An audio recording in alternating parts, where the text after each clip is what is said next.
Welcome to our YouTube channel PYQ guide. UPSC CSET 2024 की preparation series में आज UPPCS 2023 set सी के part 2 को देखते हैं। प्रीवियस ईयर क्वेश्चंस के थ्रू हम रिवीजन कर रहे हैं, जिसमें क्वांट और रीजनिंग के क्वेश्चंस ही डिस्कस होंगे। क्वेश्चन नंबर 58 देखते हैं। If two dogs start running in opposite directions on a circular path of diameter 7 meter with the speed 2.5 meter per second and 3.5 meter per second, then how long will they take to be a maximum distance? एक circular path है जिसका diameter 7 metre है। Opposite direction में to dogs start running. इस question में ये नहीं दिया गया है कि वो जो रनिंग है वो सेम पॉइंट से स्टार्ट कर रहे हैं या डिफरेंट से। तो बाय डिफ़ॉल्ट हम मान के चलेंगे कि जब क्वेश्चन में नहीं दिया है तो वो एक सेम ही पॉइंट से स्टार्ट कर रहे हैं।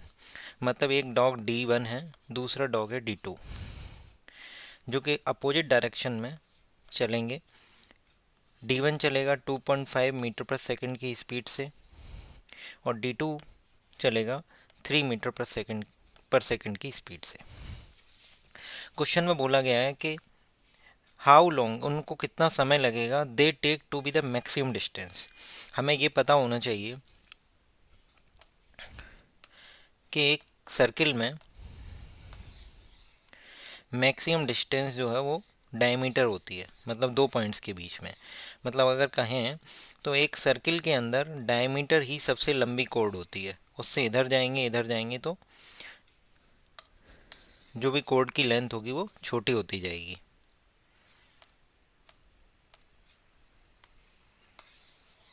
जैसे ये सबसे मैक्सिमम है, ये मैक्सिमम, ये डायमीटर है। इधर आएंगे तो इससे कम होगा, इससे कम होगा, इससे कम होगा। तो इससे हमें पता चला कि मैक्सिमम डिस्टेंस पे वो होंगे जब वो डायमीटर के दोनों अपोजिट एंड पे होंगे। तो अगर D1 इस पॉइंट पे पहुंचेगा, D1 इस पॉइंट पे पहुंच जाएगा और D2 इस पॉइंट पे पहुंच जाएगा, तो वो मैक्सिमम डिस्टेंस पर होंगे। अपोजिट डायरेक्शन है तो स्पीड उनकी क्या हो जाएगी, ऐड हो जाएगी। और स्पीड ऐड होने के बाद कितनी आएगी, 2.5 प्लस 3 कितनी हो जाएगी, 5.5 मीटर प्रति सेकेंड। स्पीड इक्वल टू होता है डिस्टेंस अपॉन टाइम। स्पीड हमें पता चल गया है 5.5 मीटर प्रति सेकेंड। हमें टाइम फाइंड आउट करना है और डिस्टेंस पता करनी पड़ेगी। सबसे पहले डिस्टेंस के लिए हम देखते हैं कि इस सर्कमफ्रेंस की लंबाई क्या होगी। तो एक सर्किल है जिसकी डायमीटर 7 मीटर है, तो उसकी जो लेंथ होगी वो 2πr होगी। बट हमें इतनी लेंथ चाहिए, ये क्या है, सेमी सर्कमफ्रेंस है, तो वो कितनी हो जाएगी, πr। पाई कितना होता है, 22/7। रेडियस क्या होगी, 7/2। तो यहाँ से पता चलेगा कि 11 मीटर उन्हें ट्रेवल करना है। जब 11 मीटर ट्रेवल करना है तो आ जाएगा 11 डिवाइड बाई टी, स्पीड दी है 5.5। तो यहाँ से टाइम निकालेंगे तो आ जाएगा 11/5.5, यानी 110/55, यानी 2 सेकेंड। और ये इसका आंसर हो जाएगा सी। नेक्स्ट क्वेश्चन देखते हैं, question number 59। The semi diameter of the bases of the two cylinder A and B are in the ratio of 3:2। Semi diameter बोलो या रेडियस बोलो, एक ही है। तो उनकी रेडियस का रेशियो हमें दिया गया है, कितना है, 3:2। Their heights are in the ratio of n:1। h1/h2 दिया गया है n/1। क्या है, दो सिलेंडर हैं,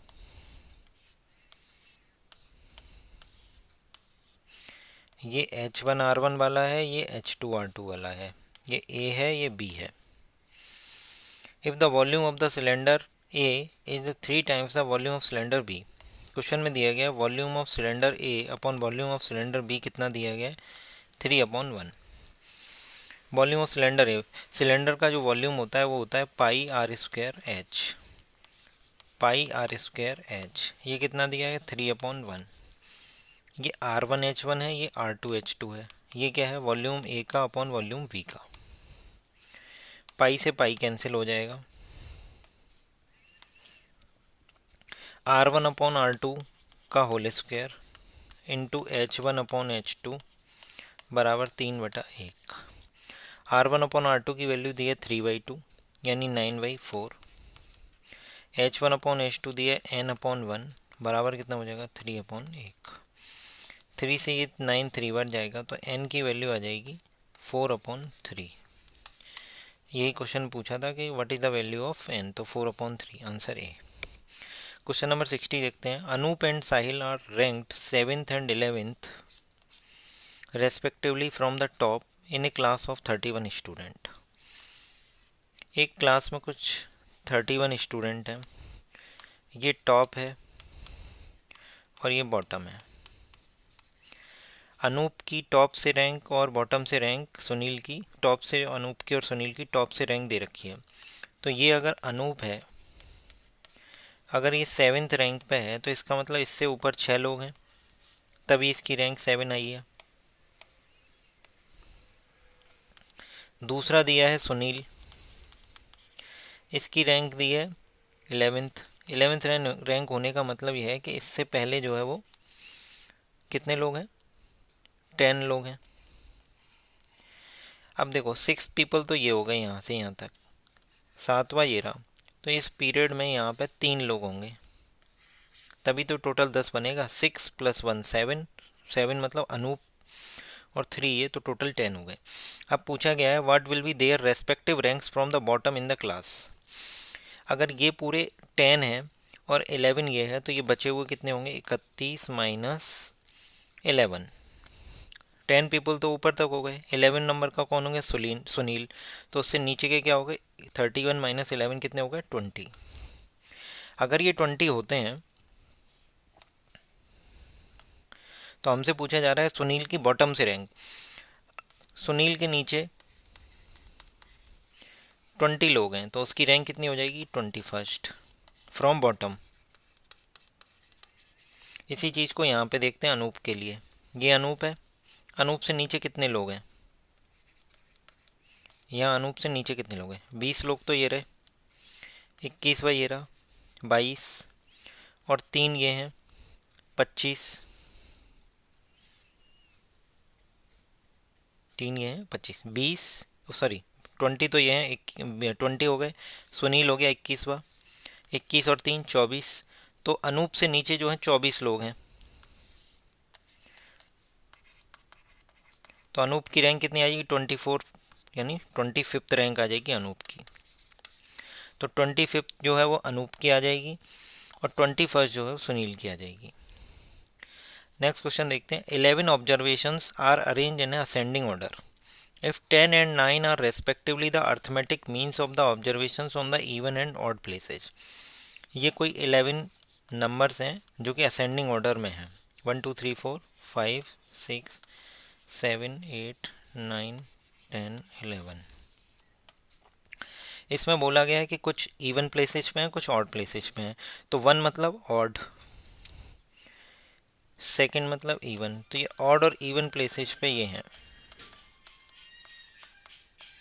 ऑड और इवन प्लेसेस पर है। अब पूछा गया है 10 and 9 are respectively the arithmetic means of the even and odd places.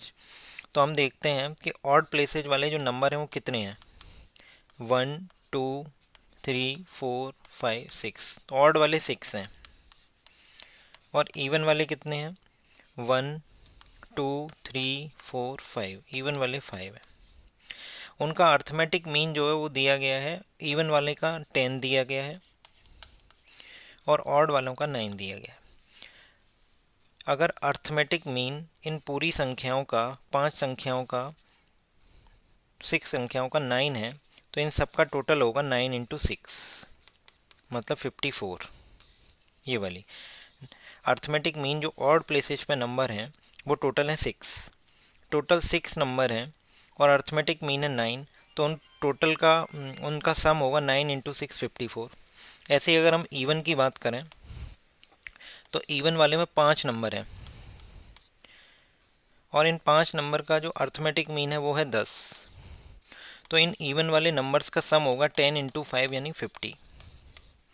इससे हमें पता चला कि जो जो टोटल के टोटल जो 11 नंबर हैं, उन 11 नंबर में जो इवन प्लेसेज पर हैं प्लस ऑड प्लेसेज पर हैं, जो ऑड प्लेसेज पर हैं उनका सम कितना आ रहा है 54, 9 इंटू 6। और जो इवन प्लेसेज पर है उनका कितना आ रहा है 10 इंटू 5 यानी 50। तो टोटल सम कितना हो जाएगा 104। हमें अर्थमेटिक मीन निकालना है पूरे का। पूछा गया है find the mean of all 11 observations. तो 11 ऑब्जर्वेशंस का सम कितना होगा। इवन प्लेसेज पे जो सम आ रहा है ऑड प्लेसेज पे आ रहा है, टोटल आ गया 104 डिवाइड बाई 11। तो ये तुम्हें डिवाइड होके मिल जाएगा 9.45। ये क्वेश्चन रिपीट हो सकता है, बहुत अच्छा क्वेश्चन है। इसका आंसर आप डायरेक्ट याद कर सकते हैं। अगर आपको ऐसा लग रहा है कि एग्जाम में आप नहीं कर पाएंगे तो आप डायरेक्ट आंसर याद कर सकते हैं, एग्जैक्ट रिपीट हो सकता है। Question number 64, what is the relation that is there between 6 and 16। 6 और 16 का कुछ ऐसा रिलेशन है, वही सेम रिलेशन 12 एंड किस में है, ये पता करना है। तो हमने देखा 6 इंटू 2 12 प्लस 4, 12 प्लस 4 कितना हुआ 16। इसमें किया 12 इंटू 2 24 प्लस 4 28। कोई आंसर मिला नहीं मिला। अब हम आते हैं इसमें 6 इंटू 3 18, 18 माइनस 2 16। तो यहाँ पे क्या होगा 12 इंटू 3 36 माइनस 2 इक्वस टू क्या होगा 34। हमें आंसर मिल गया, तो हमें पता चल गया कि यही लॉजिक फिट बैठ रहा है। ये वाला गलत हो जाएगा, ये वाला लॉजिक सही है। क्वेश्चन नंबर 65 देखते हैं। इनमें से कौन सा है जो डिफरेंट है फ्रॉम अदर्स। जैसे 8 और 25 है, 8 3 जा 24 प्लस 1, 18 और 73 है, 22 और 67 है, 15 और 46 है। 15 into 3 45 plus 1 46, 22 into 3 plus 1 67, 66 plus 1 67। तो ये एकदम करेक्ट है, ये करेक्ट है, ये करेक्ट है। मतलब ये एक ही पैटर्न पे into 3 plus 1 into 3 plus 1 into 3। अगर इसमें हम इंटू 3 प्लस 1 करते हैं तो 57 आना चाहिए था, ये आंसर दिया है 73। तो इसका करेक्ट आंसर आ जाएगा ऑड फिगर 18 और 73। क्वेश्चन नंबर 67 में दिया गया 4:17:7।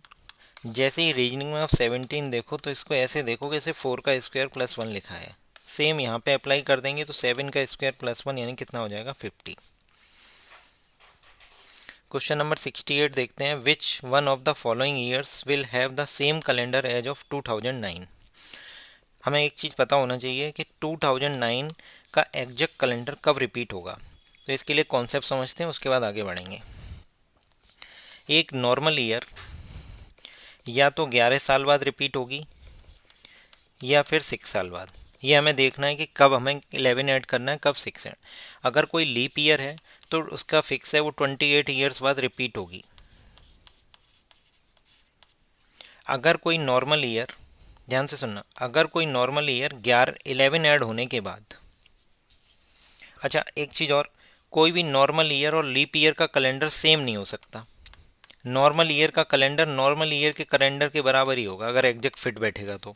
जैसे 1 जनवरी को अगर मंडे है और 31 दिसंबर को संडे है तो एग्जैक्ट अगले नॉर्मल ईयर में आएगा तो ही है। लीप ईयर में ऐसा नहीं बैठ सकता, क्योंकि इसमें होते हैं 365 दिन और इसमें होते हैं 366 दिन। तो इनका कैलेंडर नॉर्मल ईयर और लीप ईयर का कैलेंडर कभी भी एग्जैक्ट एक जैसा नहीं हो सकता। तो अगर किसी नॉर्मल ईयर में 11 जोड़ने पर अगर लीप ईयर आ जाए तो समझ लेना कि नॉर्मल ईयर और लीप ईयर का कैलेंडर सेम नहीं हो सकता। ये हमने बताया अभी।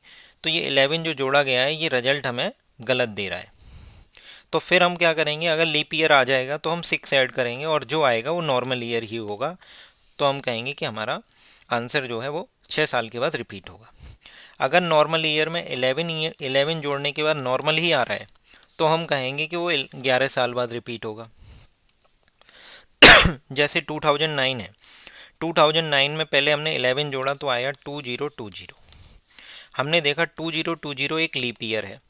लीप ईयर पहचानने का तरीका यह है कि वो जो चीज़ 4 से डिवाइड हो जाए तो वो लीप ईयर हो जाएगी। 2020 4 से कम्प्लीटली डिविजिबल है, पूरी तरह भाग चला जाएगा। तो इसका मतलब 2000, तो 2009 का कैलेंडर 2020 के कैलेंडर के बराबर होगा अगर हमने 11 ऐड किया है। हम देख रहे हैं कि 2009 जो है नॉर्मल ईयर है, 2020 जो है लीप ईयर है। नॉर्मल ईयर का कैलेंडर लीप ईयर के कैलेंडर के एग्जैक्ट सेम हो नहीं सकता। तो अब हमें क्या करना पड़ेगा कि 2009 में 6 ऐड करना पड़ेगा। इसका मतलब 2009 और 2015 का कैलेंडर एक दूसरे के समान होगा। तो 2009 का कैलेंडर किसके एग्जैक्ट रिप्लिका होगा? 2015 के। इसी चीज़ को मैं दोबारा समझाता हूँ। अब मैं लीप ईयर पे बताता हूँ। अगर मान लो आपसे 2020 का कैलेंडर पूछा जाए कि कब रिपीट होगा, तो हम देखेंगे कि 2020 ऑलरेडी एक लीप ईयर है, तो बिना सोचे समझे 28 जोड़ देंगे और 2048 में रिपीट होगा। यहाँ 28 क्यों नहीं ऐड किया 2009 में? क्योंकि हमने देखा 2009 एक नॉर्मल ईयर है। नॉर्मल ईयर में 11 ऐड करने पे अगर नॉर्मल ईयर आए तो वो 11 साल बाद रिपीट होगा। अगर नॉर्मल ईयर में 11 ऐड करने पे लीप ईयर आ जाए, जैसे कि इस केस में हुआ, तो इस केस में क्या होगा कि हम फिर 6 ऐड करेंगे और 11 वाला कैंसिल कर देंगे। तो इस तरीके से 2009 का कैलेंडर 2015 पे रिपीट हो जाएगा। अगले क्वेश्चन 69 में पूछा गया है, arrange the following words in the meaningful manner. सबसे पहले है ट्रेन, कार, साइकिल और बस। ये बहुत इजी क्वेश्चन है। साइकिल में 2 पहिए होते हैं, सबसे कम पहिए वाला सबसे पहले लिख दिया, फिर उसके बाद कार में, फिर उसके बाद बस में, फिर उसके बाद ट्रेन में। ऐसे करके देख लेंगे। ट्रेन की पोजीशन 1 पे दी है, कार की पोजीशन 2 है, साइकिल की पोजीशन 3 है। तो 3 2 4 1 वाला जो भी ऑप्शन होगा वो आ जाएगा तुम्हारा।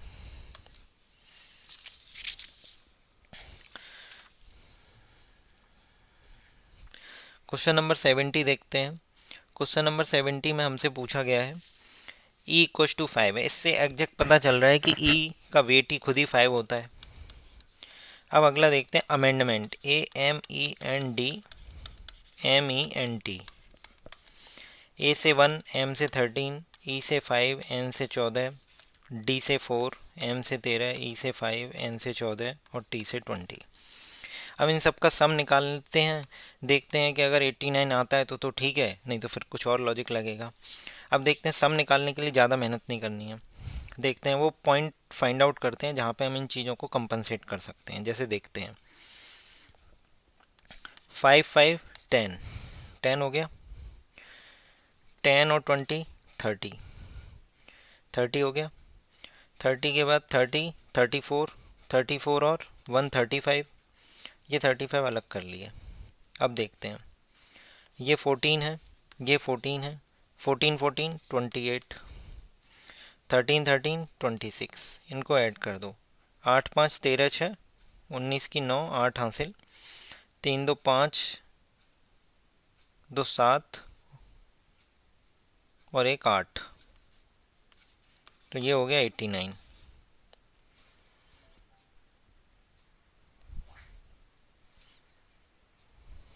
ठीक है, तो हमें पता चल गया कि ये जिसकी जो वेट है इनका अगर सम कर देंगे तो हमारा आ जाएगा। तो इसी तरीके से हम सेक्रेटरी का कर लेंगे, SECRETAR, एस से 19 है, ई से 5 है, सी से 3 है, आर से 18 है, ई से 5, टी से 20, ए से 5, आर मतलब 18 और बाई मतलब 25। यहीं से देख लेते हैं, 25 और 5 30, 30 5 35, 35 35 और 19 और 1 20, 35 और 20 55, 55 55 और 20 75, 75 और 3 78, 78 तो ये हो गए, और 18 दूनी 36। तो ऐसे करके इसको जोड़ेंगे तो ये आ जाएगा 114 और ये इसका आंसर हो जाएगा।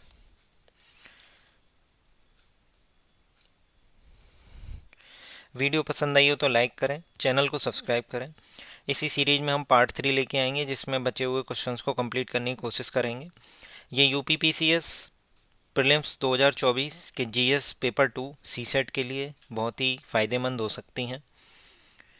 आप इनको फॉलो करिए। ऐसी ही सीरीज 2018, 2019, 2020, 2021, 22, 23, इन 4 या 5 सालों में जो भी एग्ज़ाम हुए हैं, जो भी इस एग्ज़ाम में जो भी सीसेट के क्वेश्चंस आए हैं, वो इसी सीरीज़ के थ्रू कंप्लीट किए जाएंगे। कोशिश हमारी रहेगी कि हम 10 मार्च तक ये सारी कंप्लीट कर दें, जिससे कि आपको रिवीजन का टाइम भी मिल जाए, क्योंकि एग्ज़ाम 17 मार्च को शेड्यूल्ड है। चैनल को सब्सक्राइब करें। Thank you.